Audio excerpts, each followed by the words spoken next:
This episode of Verbal Tap brought to you by NogiBJJGear.com. Use the promotional code VerbalTap15 to get 15% off of your order. Do it! Is the moment UFC fans around the world have been waiting for.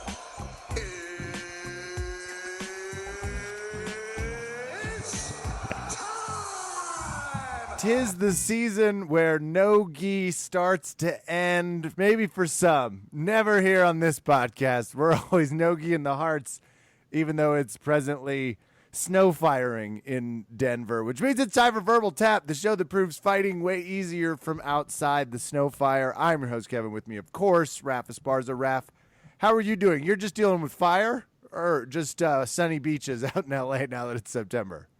Lots of gender reveal fire, Kev. Wow, that's right. I forgot about the gender reveal situation. So maybe that's what we need to start pushing and grappling. You need to make like a gi or no gi reveal. Is that fair? Mm-hmm. And then when you do that reveal, then if you could set a whole portion of California on fire just because you want people to know something that's an antiquated version of constructs, then sure, what the fuck not? Let's fucking party. And I guess the other thing that's kind of weird is, you know, they keep urging us to say, hey guys, we get it. We know you want to stop the social distancing. If you could not maybe have a giant party, it would be really, you had a giant party? Cool. You had a gender reveal? Cool. You burned up half of California? Awesome. Good job, everybody. Totally worth it. I have to tell you this. I don't remember the gender reveals being like a thing until a few years ago. I would like to go back to a simpler time. So there's not much I miss about the Bush presidency, but I feel like he would have made a public address. It was like, hey, no more of these effing gender reveal parties. They're pissing me off. But the part that is so weird about this is just why? Like, is it maybe, as I say into the microphone, trying to become famous, is it just the celebrity moment that if you're having a baby, all eyes are on you and it's like, well, screw it. I've got people watching. Got to do this?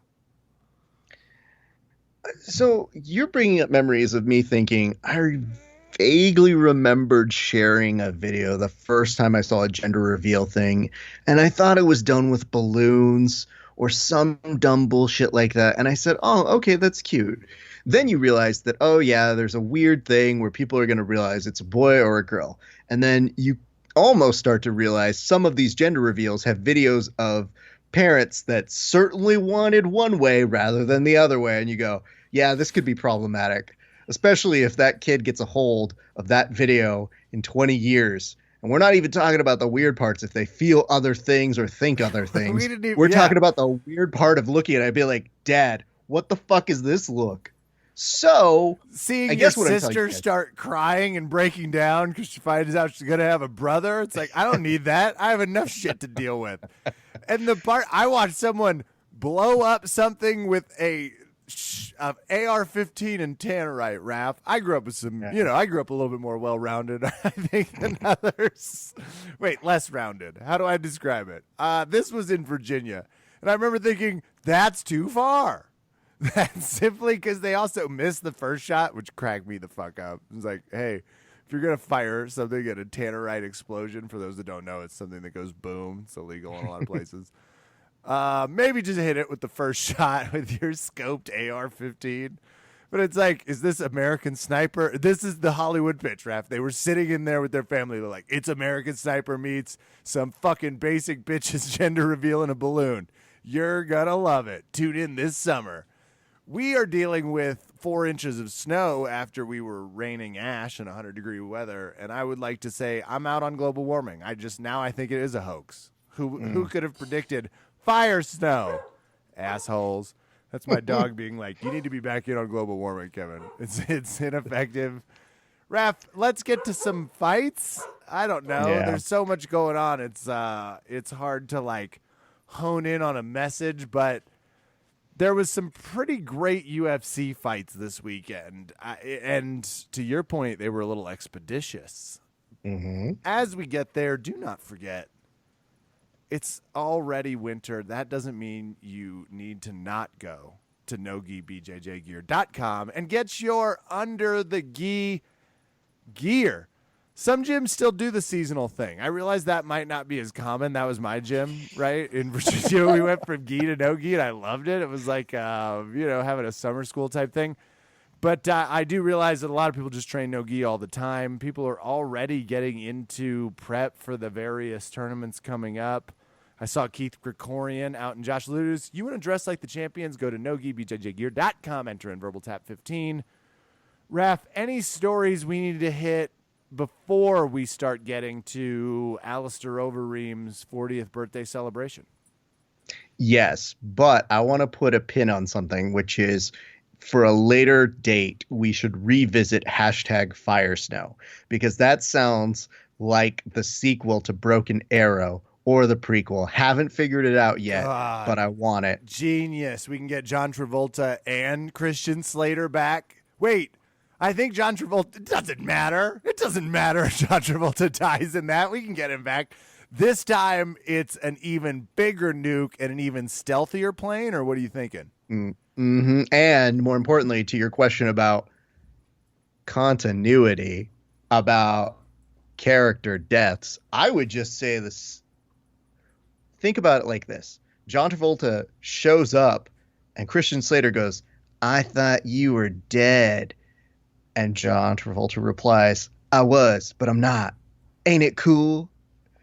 Plot taken care of. And maybe it's like, to your point, Christian Slater's now a retired stealth pilot, and he's found out the government's tampering with weather device mechanisms.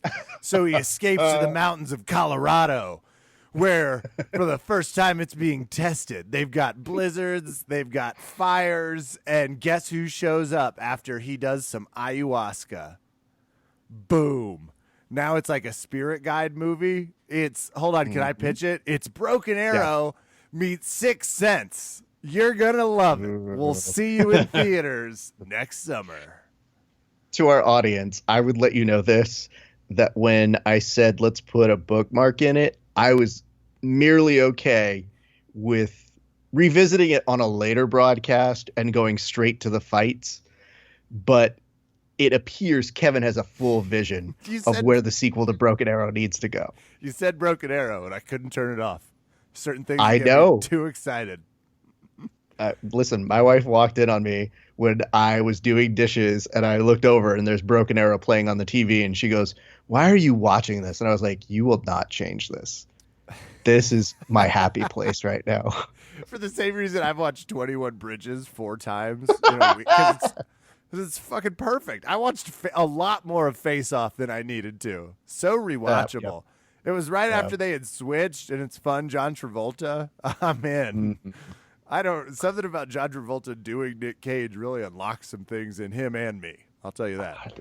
The overacting Olympics. All right, the fights. What can I tell you? I can remember first and foremost, Brian Kelleher's submission, his guillotine choke was a thing of beauty. I want to reach out to him. I want to pull him on the show at some point, but that was amazing to see. Kev, I do want to go back up to the top, though, and let's talk about, hey, now you're an all-star Overeem with what was one of the most violent things you could see. And he was getting I love this about Overeem. I feel like it's almost, in part, obviously, he's just exquisite. He's been doing this. I don't know how many fights they ended up saying it was. His record officially is 47-18, which is just ridiculous from any perspective you have in fighting. But do you remember a fighter who's better on their knees than they are standing? Like, it really does appear as though he's drifted into this old age category where it's like, when we're standing, it's anyone's game. But if I get your ass on the ground, you are so fucked. And it seemed like a few takedowns in, he was just like, oh, this is where I shall win this fight. And, of course, Cormier called it out well. He's like, he's winning this thing on the ground. He's going to try and do that. And I cannot think of anything worse than, I've been watching a lot of Alone. So you think about, like, wolf attacks and bear attacks. That's Alistair Overeem with you in ground and pound, right? Okay, so maybe we're bypassing the one thing that I thought that was pretty prevalent, which is Augusto Sakai was doing a solid job for a little bit in the fight. It went 5 rounds here, folks. The one thing I would maybe think twice about if you're a future fighter for Alistair Overeem is maybe, when you pull guard with him, he's a big guy.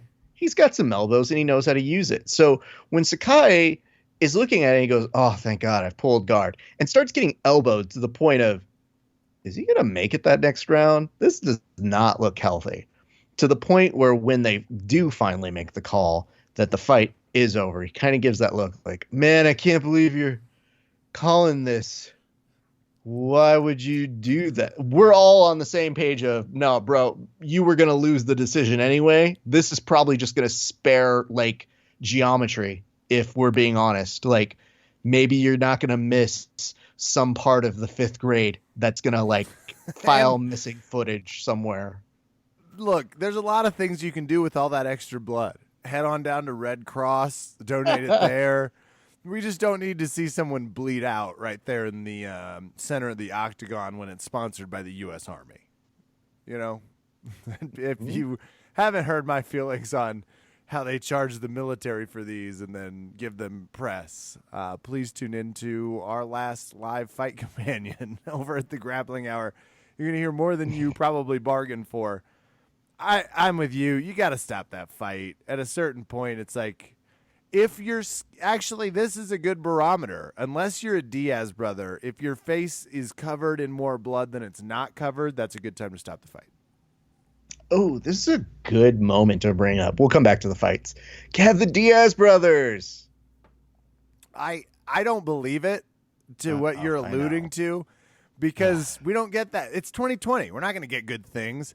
And I liked that even the Diaz brothers, it said, Nick, I think it was Ariel. I don't remember who posted the social media thing, but it's like Nick Diaz poised to come back for a fight in early 2021. It's like, oh, well, if there's anyone I count on to keep a timeline 6 months from now, it's one of the Diaz brothers, right? Well, Dana White was asked about this today, and it says Dana White on a potential Nick Diaz return. There's been talking, but there's been talking for years.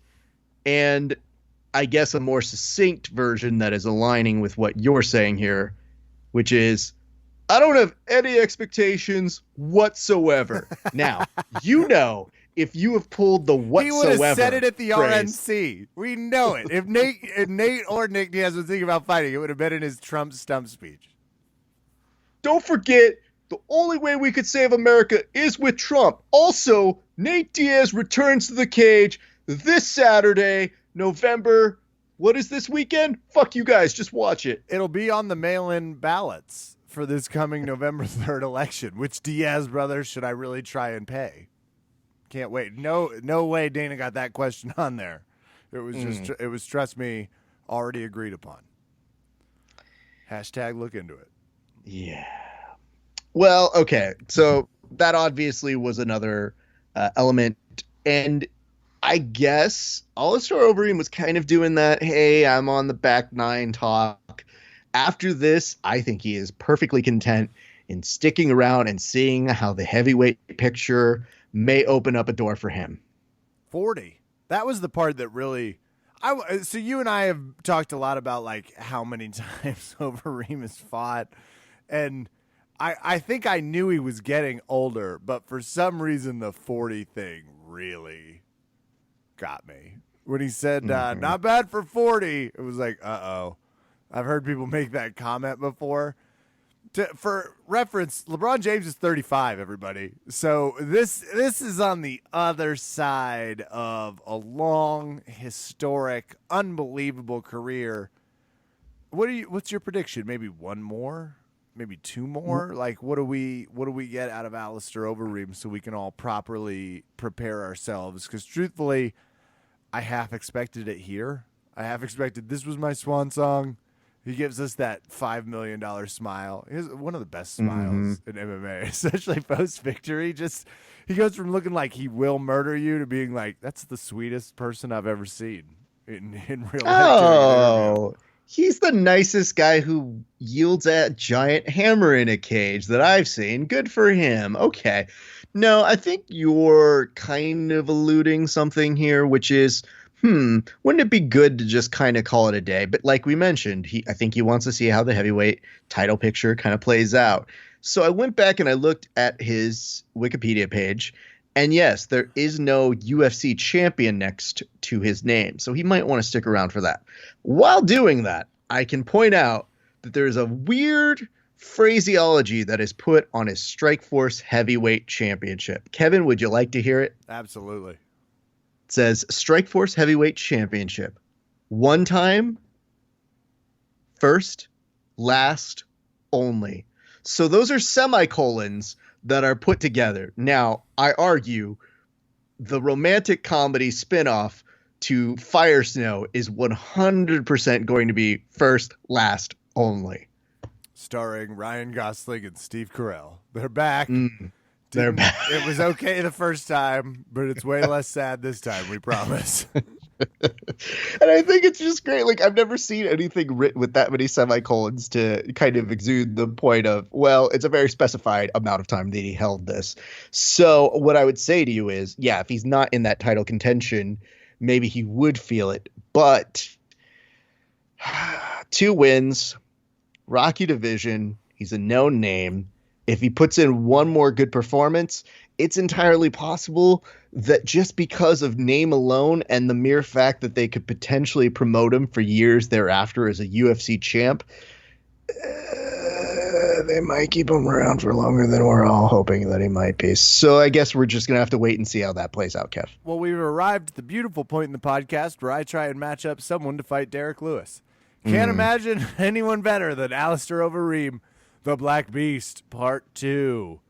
Who's going to do the post-fight interview? The beautiful smile or the impending bowel movement description? I coined that. Do not steal that, internet. We see you, BJJE.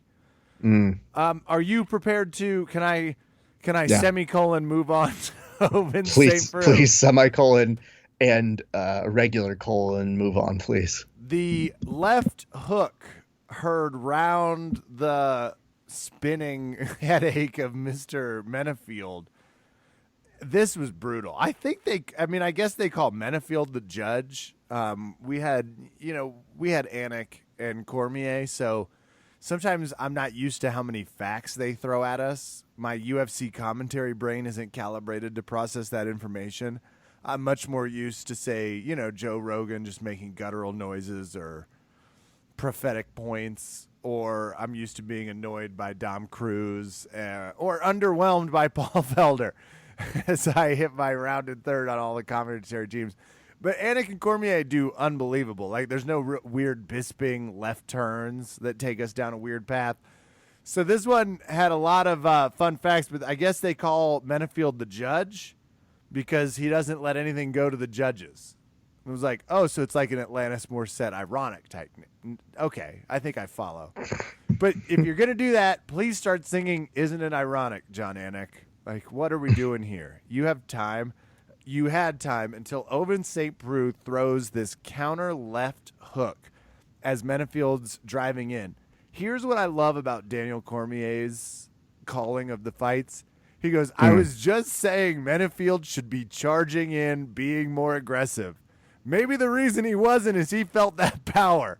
It was just a nice, beautiful, subtle omission of it's a lot effing easier to call the fight from outside the fight than it is to have to deal with Oven St. Preux's bull knockout power with that left hook uppercut. I loved it. Post-COVID, healthy OSP back on the rise. Yeah, it's good for him, man. Super great clip. Super fun. It was just, not for Alonzo, but for us, the judge. It was a very dangerous. Yes, the judge. It's like 10,000 spoons. All you need is a knife. That made me a little concerned was how he fell, because he went straight into that little side post or that little side of the octagon. Not a good position. Made me concerned. Yeah.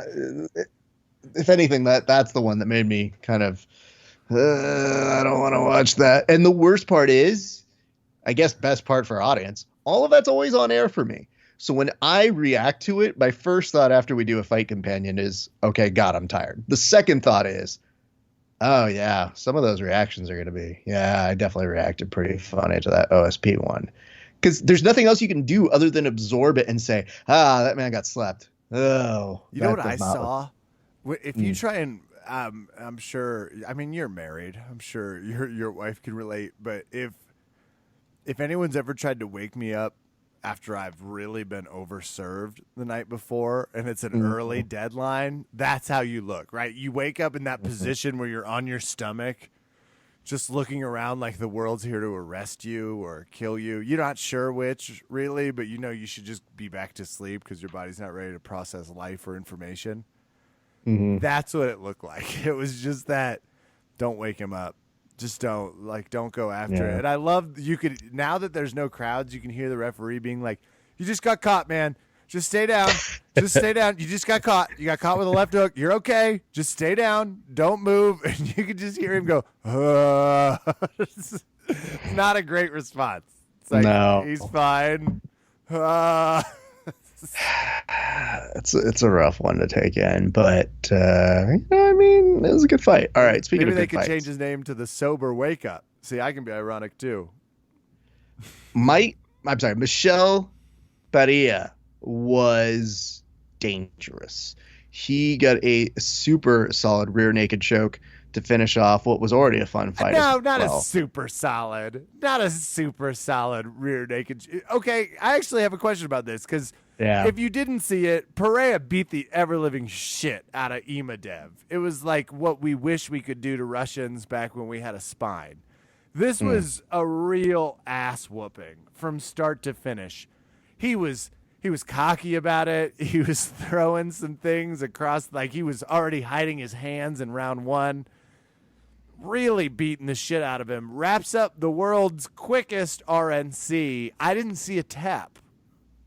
There was a tap, or was it just like a ref's discretion? Trust me, you're choked out. I think it was that ref's discretion because I do remember having a moment where I go, I don't think he's tapping, but I think you were going to lose too. So, he was the fight was over. He was another person that had less surface area covered in skin than blood. And frankly, I think the UFC needs to be like, we're adopting it now. We're calling it the blood sport rule. We're gonna name it after, who was the Jean-Claude Van Damme guy's friend? Frank something. Same guy, the bully from Revenge of the Nerds. I'll write on it. Frank Dukes or something. He was not looking good in this fight. Imadev, not Jean-Claude Van Damme's partner. He was obviously not a member. But Pereira was beating the ever-living shit out of him. Clearly had won the fight. And didn't seem really that worried he hadn't knocked him out because of I don't like it when people are having that much fun beating the shit out of someone. It makes me nervous. Yes. I think you were referring to the gentleman known as Ray Jackson in that movie. Frank Dukes is Jean-Claude Van Damme. Yeah. So, yes.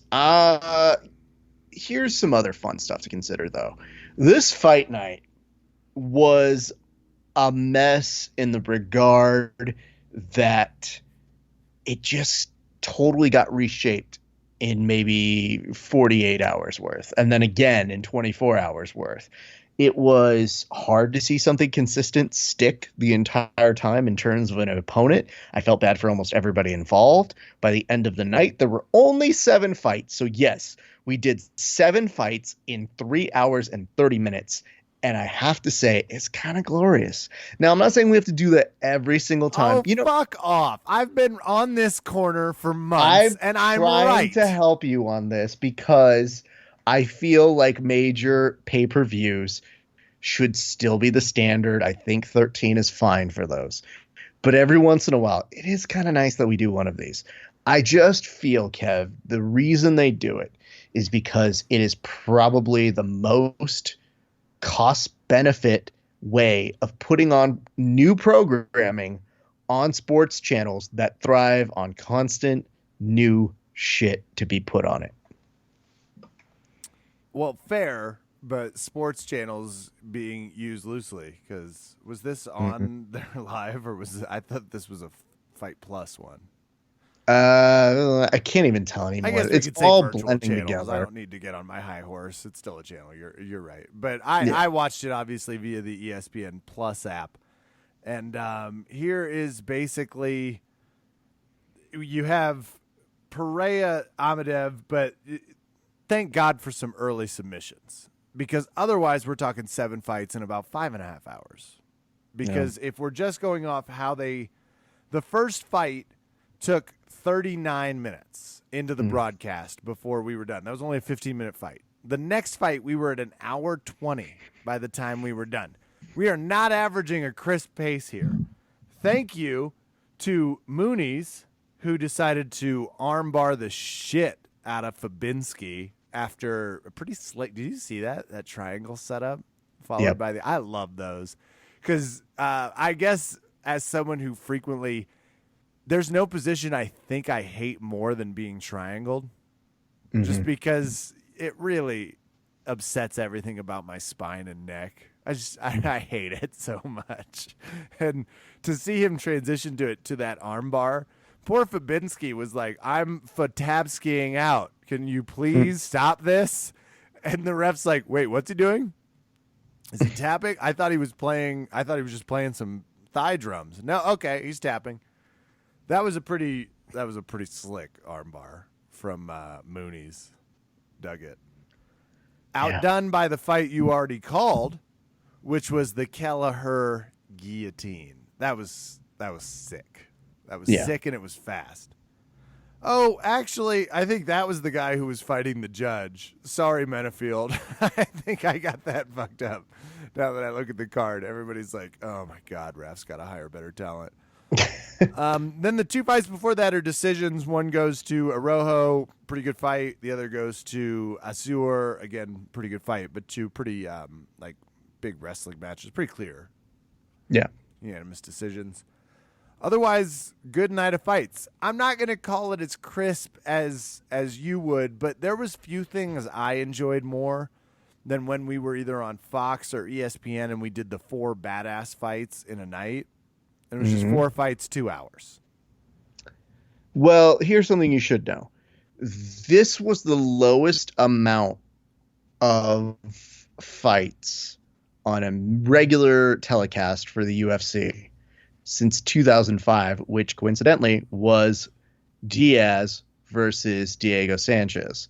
So that tells you how long it's been since they've only had just 7. Of course, they had the one main, hey, we're premiering on Fox, and oopsie daisy, I guess someone got knocked out for their premiere with Júlio dos Santos and Cain Velasquez. However, it is worth noting they don't try to do that. And yet it wasn't bad, especially nobody was happier than my wife. I probably should also mention this, Kevin. I did kind of promise something, and I only did realize that now. I don't know if you saw a certain friend of the podcast who was recently discovered to have something on his head. I'm going to send you a photo here, and I think it's important that you figure out just what the fuck is happening here, because as Jared Dell, friend of the show, has pointed out, this is very disappointing to hear for the follically challenged, Kev. Because I got super distracted by Bellator's next fight, which is only 6 fights. So someone's been listening to the podcast. Hey, bring us on, Bellator. Quickly, I will spice up your commentary. I have way too many comments about the UFC not to be on. But they have Lyoto Machida. They have Kat Zingano, Colorado's favorite. And you have sent me a photo. Let me find this photo. Oh my God, I actually did see this photo, and I didn't realize he was either on the Tom Brady or LeBron treatment. I kind of always assumed, well, actually, Raph, do you mind if I mute you? Go right ahead. Apologies. To fully describe this photo, I have to bring on the dinosaur lover, host of the Boneyard, greatest fighter of all time, and now no longer phallically challenged, Canada's own Georges St. Pierre. Champ, how you doing, sir? Oh, hold on. I can't even sing the song because I have so much hair to You shampoo. look like a boy band member. When did you learn to grow hair? I thought you couldn't. You've been voluntarily shaving it, or what happened? So it turns out GSP has to concentrate very much, and I sat in chair for like 3 hours, and I just thought, okay, grow and grow and grow, and I just grew another hair right there. Power of the mind. There's a 30 Rock quote when Jack Donaghy says he's a quarter-inch taller, just pure willpower. That's how you grew this beautiful mohawk? You didn't steal it from like a dead person or something? I don't mean to. Hey, I'd take a ligament from one in a heartbeat. I mean, I thought that's kind of what happened here. No, but when I slept in my sleep, I had a doctor that showed up one morning. He was touching my head. Now, come to think of it, no, I don't think that had anything to do with anything. But yeah, what do you think of my hair? Should I grow it longer, like quarantine hair? Should I go ippy? I think you have 1/5 of the average daily growth, but it's definitely enough to get in Giselle Bundchen's DMs. So maybe you should think about like. Would not going be on the there? first time for GSP elbow at guest. I will say I think you're way more ready to host the Boneyard 2 on Discovery this coming fall. No? You would have to clear that with GSP's management. GSP does not look at calendar, so probably. All right. Well, I'm no closer to understanding why you were bald for so long and now you have hair. But I do appreciate you obviously answering our press request to come on again. I will always make time for you. That is but fundamentally untrue. You have rejected us for like 18 months. I guess like your head used to reject hair growth. Similar in that vein. true. But I will always make time for you when it is convenient to me. So before I sign off, I have a due joke. Okay. Ask me how to pronounce GSP name now. How do you pronounce GSP de now? George St. Pierre.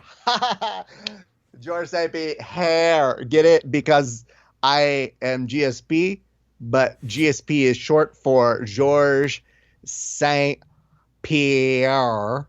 And I took that and I added my own spin to it. It is called a pun. Yeah, I get him. Yeah. I'm What I familiar. did was I sprinkled a little bit of that GSP hilarity, and now it's GSP air.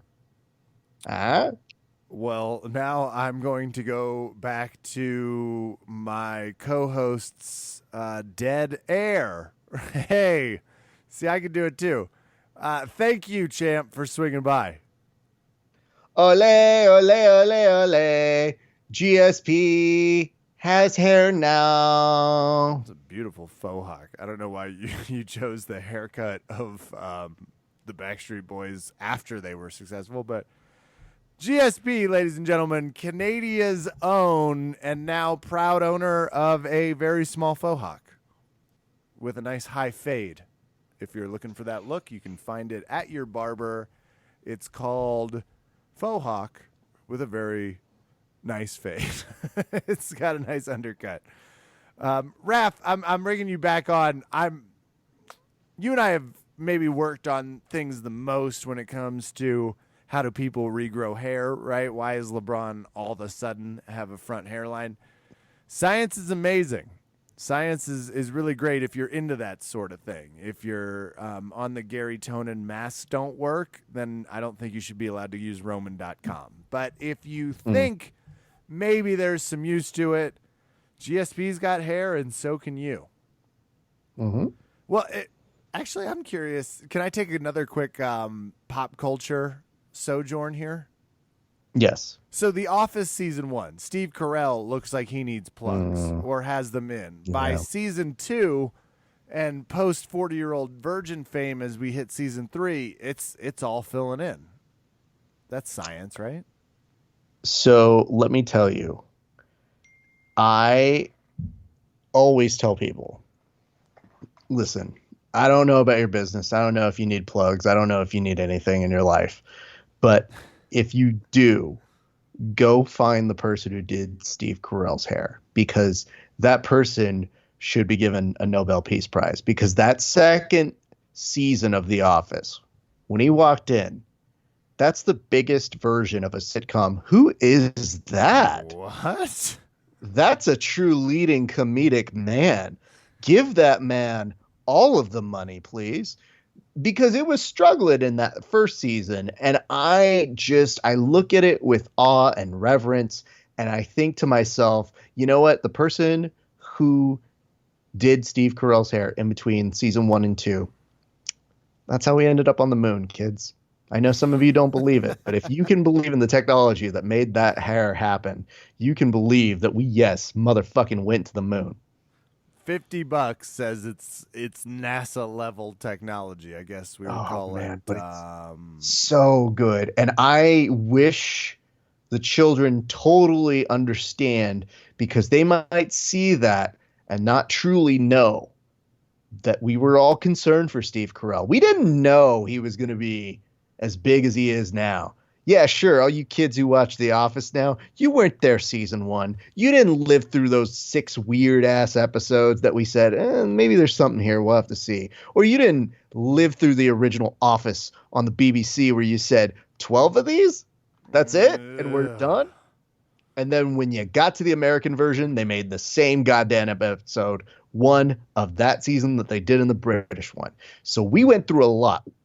But then when the 40-year-old virgin hit, we said, Steve, we think something's here for you, but there's one missing element. And Steve Carell, in all of his earnestness, says, well, what is it? And they go, we got to fix your fucking hair, bro. Thanks. Like, if your hair's there, we will get you to an Oscar nomination. We promise you. And we fucking delivered. And that's how we went to the moon. And you know who both have one fucking stellar hairline? The hosts of this show. That's all I'm going to say, Ref. You and I don't need Roman. Not right now. Not until the stress of 2020 really gets to me. I will tell you, though, I feel like I've been oscillating between every morning looking at my giant head with all this ridiculous hair and saying, is today the day I go cut this off? Because my head is not shaped for long hair. Oh, I love your hair. I'm way on the other side. You already know my feelings on that, though. I got a note from my best friend, Bobby, who has known me for 30 plus years. And he saw me doing one of the fight companions. And he goes, bro, I love your hair. And I go, dude, I was literally just looking at going to a barber right now. And he goes, no, bro, you gotta fucking keep it, man. And I go, why? He goes, Bobby's right, and so am I. But you know what, though? I feel like we're at a place where other people could say, and my very nice and kind high school teacher saw me put up a post that said, I think I should get rid of it. And she goes, when else can you have a man bun? And I go, I don't know that people really are seeing how giant my head is with the combination of the giant hair. Like, when I have gone to train, I look like I am wearing a wig and that it like got shaken out. Like, we're talking James Brown, coked out of his mind, really bad hair. And there's nothing I can do but apologize to the people near me and just go, I'm very sorry. This is just what happens when I don't get to style it and I'm training. So, you know, that's where we're at. Well, you know where I'm at. I'm also, let it grow. Let me just point this out. And this is something that I know a lot of you have had to deal with regular size heads where you've grown it a little bit and it's a different world to you guys. But I've never had to brush hair out of my face. And I've never known what that's like. But when I have done some boxing training and I have boxing gloves on and I'm punching things, and then all of a sudden I have to go, excuse me, I feel like every 90s surf movie ever where I have to go, hold on, and then just whip it back. And I go, who the fuck am I? Corona! And then I just kind of cry. Yeah, it's definitely not helping that I was just watching the original Point Break, but I support you. Let it grow, bro. To be fair, it's always helping when you watch that movie, so I'm not really going to chastise you for that. Are you watching it now because they have the new Keanu movie with the whole Bill and the Ted? Cannot wait. Waiting to go home before I watch that. I have to watch that with my father based off of history. As audience members might know, we had a goat named Rufus at one point because we love those movies so much. We'll be watching it at home. Raph, I will also not be watching this weekend. Well, I might. We'll see. At UFC Apex Las Vegas, Michelle Watterson is fighting Angela Hill for what feels like the 87th time, but that can't be right. No, it's not. This card, yeah. I'm trying to get excited about this card, and I'm not doing great, but there is a UFC fight coming up. Mm-hmm. It currently has 1, 2, 3, 4, 5, 6, 7, 8, 9, 10, 11, 12 fights scheduled for September 12, 2020. I thought it was 13. Hold on. Was that? Because I count 5 there, 6, 7, 8, 9, 10, 12 fights. Yeah. They probably already lost one. It's because underneath it says announced bouts. And there's like one that you go, are you slotting it in here? Or are you trying to make up for lost time with some of the other shit? So I really don't know. But yes. So from 3 to 10 p.m., if you've got the time, you'll be able to watch a fight every 30 to 46 minutes. Pending if we have some first-round knockouts. As opposed to the night before when Bellator's got a crisp 6, including Lyoto Machida, who rarely makes it out of the second round, win or lose. But I am excited about watching Michelle Watterson, the karate hottie, always fun. Angela Hill, just a brutal opponent every time. You get some good action in Vegas. Watterson's plus 110. So if you're a karate hottie fan and you think, hey, now's the time to try and make a little bit of money, you can make just a little bit off of a bet for the Watterson. There was one other thing. What was the other thing, Ref? Well, I can tell you what it is. Thank God. Verbal Tap Legals, just one of them just slammed their head into the desk and it's like, I fucking hate Kevin. I can see it in his shake. Can I tell you that over the social medias, there's been some more back and forth between Andre Galvo and Gordon Ryan. Ooh, now, that's not even what I was counting. I was actually thinking of Dana White's Contender Series, but this is more fun. Go to that. Yeah. Oh, Dana White's Contender Series. There's a kid. I forget what his name is. Rodriguez. Is it Dorak Rodriguez? I don't really know.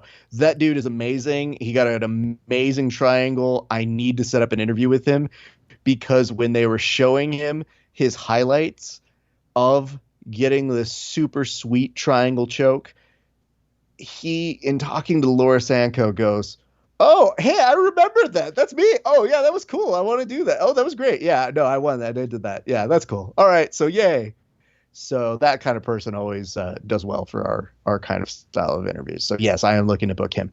Anyway, Kev, would you believe over the weekend, apparently, when Mo did a question and answer on ADCC 2021 questions, one of the things he was asked about, aside from his glaring non-care of what some people do, his steep criteria for attending his event,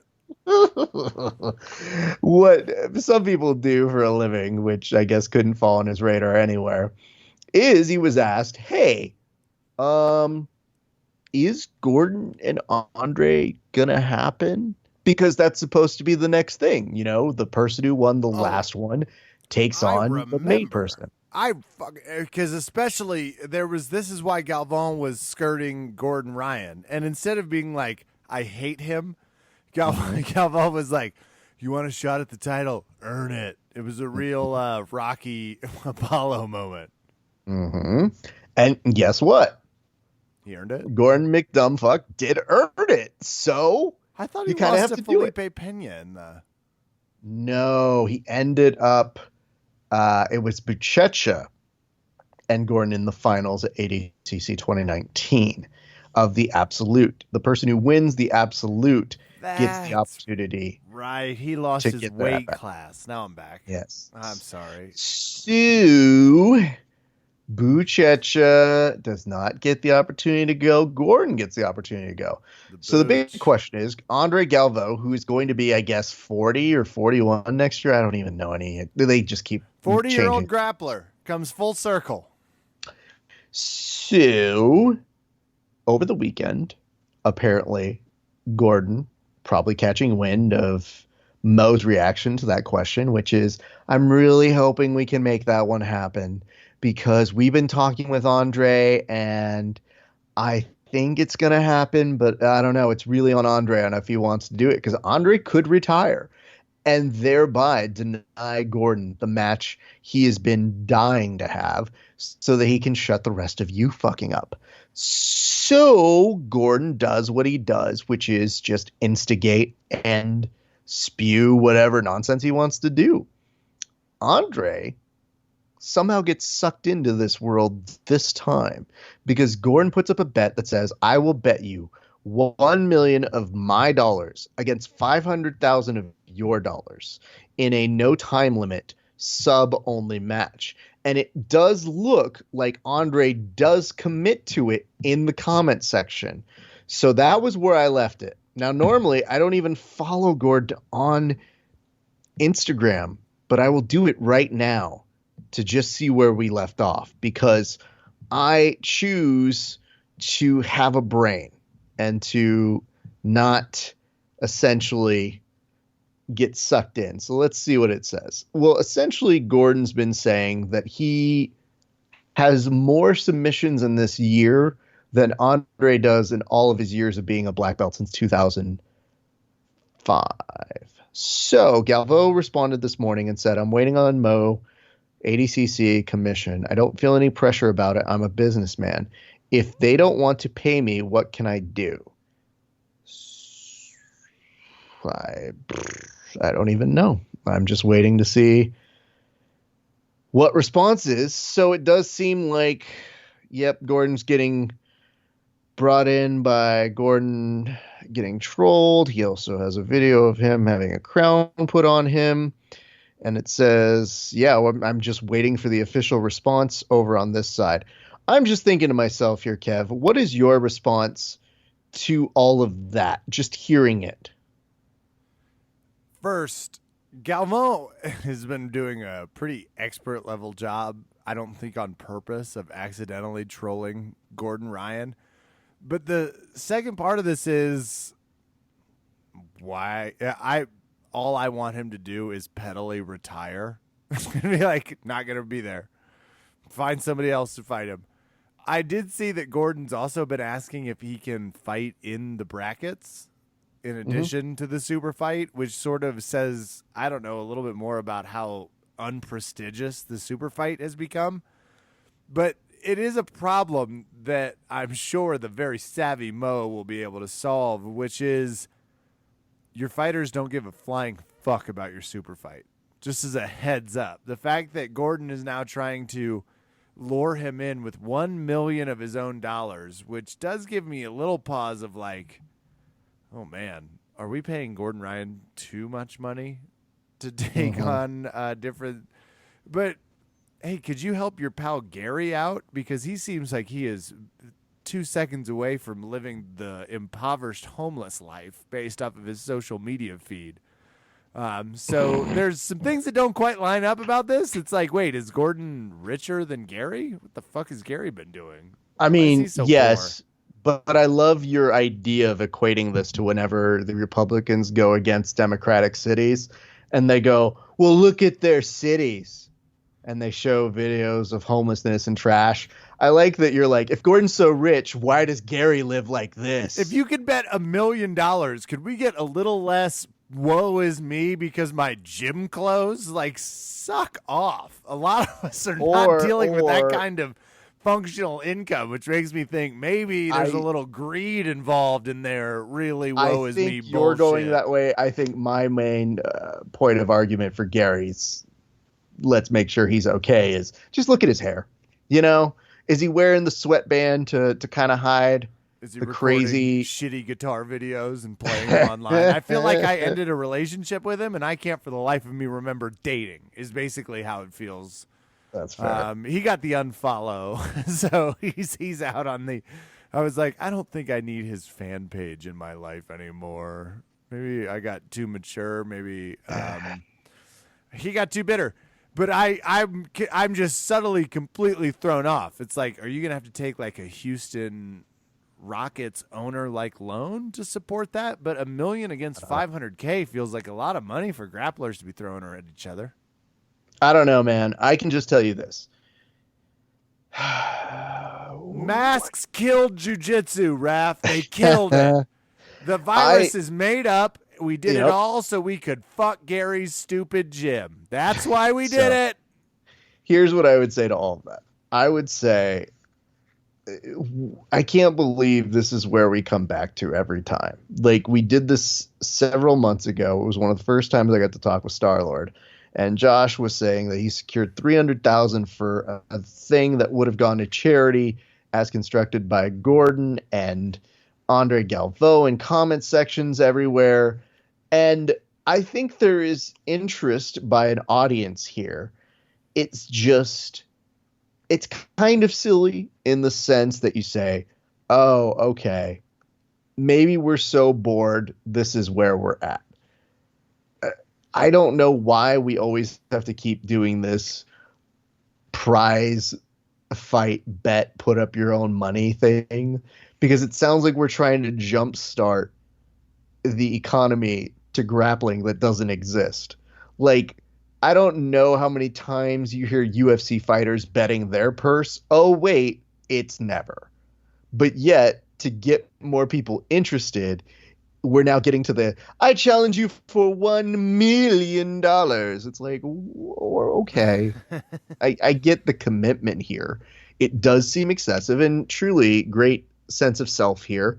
And if people are going to get interested over that, then sure, why not?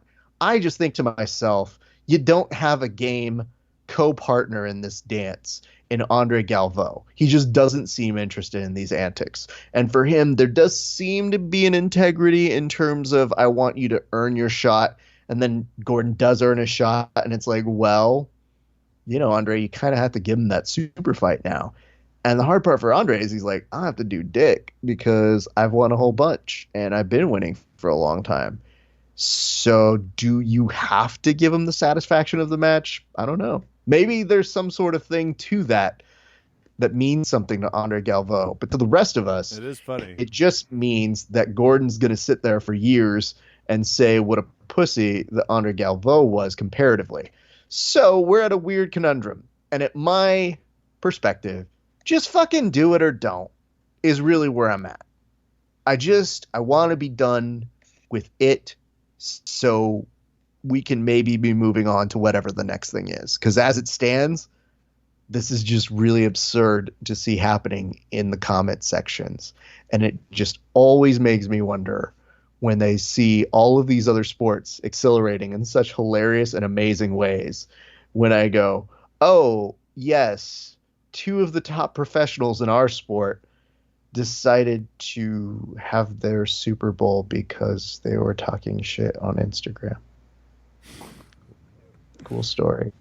And that'll round third for us tonight here at Verbal Tap. I think you have a fair point. It was like we were all told this is why we had ADCC, and now it's like $1 million. So stop being Diet Dr. Evil. Let's just figure this out like men. I don't think Galvo wants to fight you, and chasing him around the neighborhood doesn't feel like the best way to do it. So that'll do it for us tonight here at Verbal Tap. For more, do not forget to tune in to the Grappling Hour. You can find Raph talking to a certain wrestler that's going to take on Mr. Nicky Ryan, and it should be quite enjoyable. It's a fun match. Still, we enjoy that. And do not wait. Go to NoGiBJJGear.com, enter in VerbalTap15, get the gear that makes you better at jiu-jitsu scientifically. That'll do it for us tonight here at Verbal Tap. I am Kevin. Thank you for listening. Good night and good fight.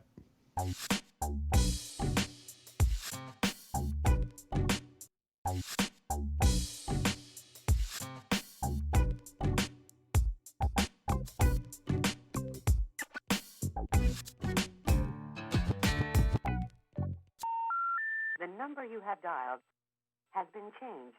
The new number is... Please note, the new number is